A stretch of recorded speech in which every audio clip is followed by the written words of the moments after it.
pour que les hommes aient la vie et qu'ils l'aient en abondance. C'était la devise sacerdotale de notre conférencier, l'abbé Jacques Kembengu, le curé de cette paroisse, la paroisse Saint-Gabriel. Il nous a parlé dans son premier enseignement hier de la vie en abondance que Dieu nous donne. Dieu qui a tout créé et qui veut entrer en intimité avec chacun et chacune de nous. Et pour s'approcher de nous, il nous a laissé sa parole.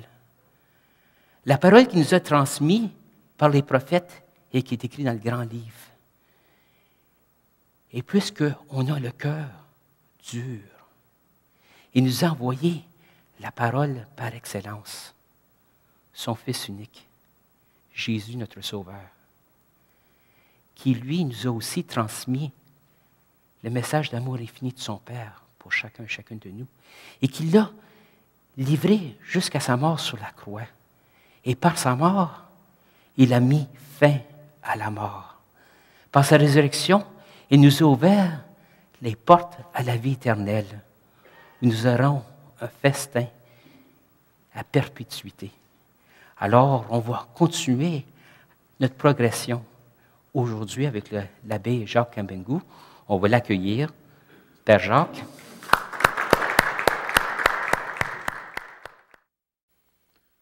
Bonjour tout le monde. Alors nous avons l'occasion de poursuivre avec nos réflexions que nous avions entamées hier, qui portent sur Jean 10, verset 10. Et cette parole-là est une parole qui porte sur la vie que Dieu donne en abondance. Ce que je voudrais faire dans cette première partie de ma présentation, c'est de rassembler les outils dont nous aurons besoin pour travailler davantage le champ où se trouvent ces versets que nous sommes en train de développer. En d'autres termes, je voudrais reprendre la métaphore du berger. Et cette métaphore du berger n'est pas seulement présente dans le Nouveau Testament, mais elle peut être retracée dans l'Ancien Testament. Alors je voudrais montrer que cette métaphore, d'où vont venir ces paroles, moi je suis venu pour que vous ayez la vie et la vie en abondance, je voudrais montrer que cette métaphore est au début de la Bible, au début de l'histoire du salut, et elle est aussi à la fin de l'histoire du salut. Parce que le Seigneur qui se présente à nous dès le début comme celui qui donne la vie, c'est celui qui à la fin se présentera encore à nous comme le berger qui donne cette vie en abondance à la fin des temps. Si vous vous rappelez, au tout début de la Bible, de l'histoire du salut, nous avons les deux enfants de Adam et de Ève, Caïn et Abel. Il est dit que Caïn, au chapitre 4, Caïn était un cultivateur parce qu'il cultivait la terre.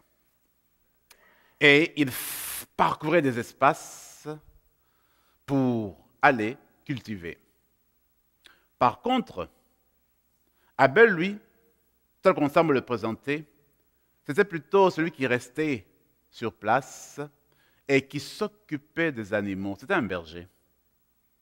Alors, quand vient le moment d'offrir des sacrifices au Seigneur, chacun des deux enfants va aller chercher les produits de son travail. Caïn ira chercher le produit de son travail des champs. Il viendra amener de la récolte, des fruits, pour offrir au Seigneur. Et de l'autre côté, Abel, lui, ira aussi chercher le produit de son travail. C'est dans le bétail. Il ira prendre un animal en vue de l'offrir au sacrifice. Qu'est-ce qui arrive, nous dit le texte? À la fin, le sacrifice de Caïn est rejeté par le Seigneur. Mais le sacrifice d'Abel est accueilli par le Dieu Tout-Puissant. Mais quand on se pose la question, pourquoi cela? Je me rappelle un de nos enseignants à l'école primaire, il a mis ça très facile pour nous, c'est resté encore en moi ces images qu'il a présentées. Lui disait que Caïn, lui, il avait apporté des fruits pourris, qui étaient percés par des vers. Et il offre ça au Seigneur, voyez-vous. Alors, le Seigneur a dit, écoutez, pas ça. Mais par contre, disait-il, Abel, c'était un bel agneau, pas de taches, très beau, et il l'a présenté devant le Seigneur. Et le Seigneur l'a accepté. En d'autres termes, si nous voulons offrir des sacrifices au Seigneur, il faudrait que ce soit des sacrifices, comme le dira l'auteur de l'Épître aux Hébreux, que ce soit des sacrifices de bonne odeur. C'est-à-dire, quand on offre quelque chose au Seigneur, il faudrait que ce soit de valeur.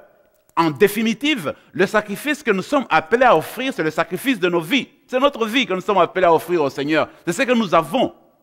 C'est la valeur que nous avons, la plus élevée. Alors, pour comprendre l'image du berger, il faut tout simplement faire le lien entre Abel, qui offre le beau sacrifice, avec Jésus-Christ, le bon berger. Parce que Abel, il est berger. Il gardait le troupeau. Voilà pourquoi il est parti chercher un agneau pour faire le sacrifice. C'est déjà un berger qu'on nous présente au début de la Bible. Et ce berger-là préfigurait, annonçait le bon berger, le berger par excellence. Et le berger par excellence, c'est notre Seigneur. Et que fera notre Seigneur? Il offrira le sacrifice de lui-même. Ça sera lui-même l'agneau de Dieu. Ça sera lui-même le sacrifice de bonne odeur. Ça sera lui-même le sacrifice qui déchirera le rideau qui nous fera entrer au ciel. Parce que ça sera le sacrifice qui plaira à Dieu. Ce sacrifice-là qui donne la vie au monde. Ce sacrifice-là qui donne la possibilité, qui donne accès à la vie de communion avec Dieu. Ce sacrifice-là s'annonce déjà dès la première page de la Bible avec le sacrifice d'Abel, le juste, c'est comme ça qu'on l'appelle souvent, Abel, le juste. Alors c'est en fait l'image de Jésus-Christ qui s'annonçait là. Mais on peut se rappeler que cette opposition entre le paysan et le berger, nous disent les psychologues, même les anthropologues, les sociologues, nous disent au fait ça a toujours existé dès le début de l'humanité.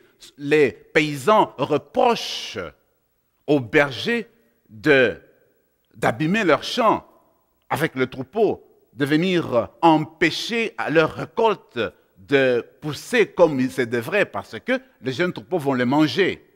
Tout comme le berger reprochait aux paysans de ne pas leur donner la liberté dont ils ont besoin pour conduire leur troupeau, où ils doivent aller chercher de l'eau, puis chercher de l'herbe, du bon pâturage. Donc pour dire que cette opposition-là existe depuis bien longtemps.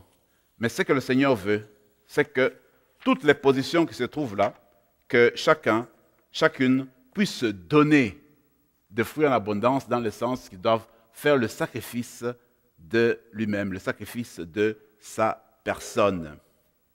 Voyez-vous donc, le berger a besoin d'espace. Le berger veut aller au large. Il veut aller au loin. Parce que ce n'est pas seulement l'herbe, le bon pâturage dont il a besoin pour son troupeau, mais il a aussi besoin de l'eau pour désaltérer son troupeau, ses animaux. Alors, il y a ces deux choses-là qui sont très, très importantes, l'herbe et puis l'eau, justement pour le bien des brebis. Il y a un autre texte que je voudrais présenter parce qu'il permet aussi de mettre en exergue le travail du berger, qui va nous permettre justement de percevoir comment Jésus est pour nous le bon berger, ce qu'il faisait. C'est l'histoire de Jacob. Vous vous rappelez, Jacob dans le livre de la Genèse, mais cette histoire, en fait, se trouve dans Genèse 31. Jacob était parti dans un pays étranger parce qu'il était à la recherche d'une femme. Il va être hébergé chez Laban, qui avait 2 filles. Il reste chez Laban durant 20 années. Il reste là. Un moment, il se rend compte que le courant ne passait plus bien entre lui et Laban qu'il avait hébergé. Il commençait à avoir des tensions. Durant ces temps, cette période de temps, Jacob s'était occupé du troupeau de Laban. Il s'occupait des brebis, il s'occupait des chèvres. Ensuite, il faisait le travail de cour pour organiser la cour de son patron. Mais quand il a vu que les tensions continuaient à s'envenimer, il se décide de partir. Mais comme il y avait un lien qui s'était établi entre les deux filles de Laban et Jacob, il va partir avec les deux filles.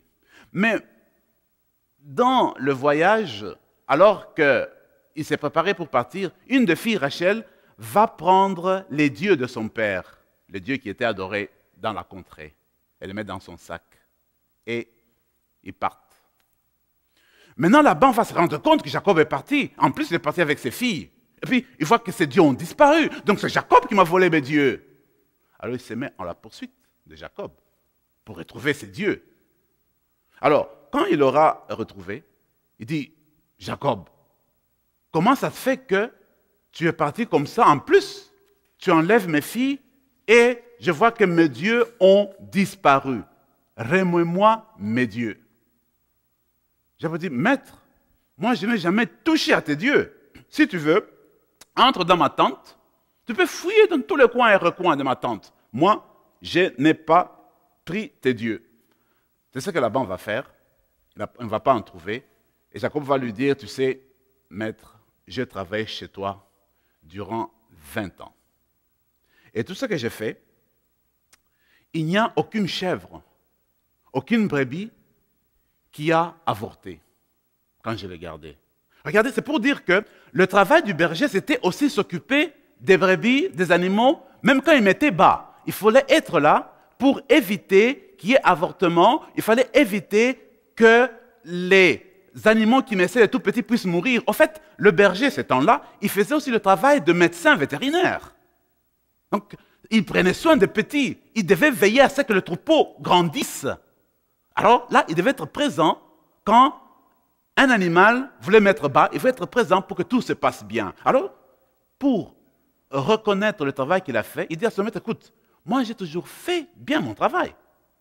Durant les 20 années que j'ai passées chez toi, il n'y a aucune chèvre, aucune brebis qui a avorté.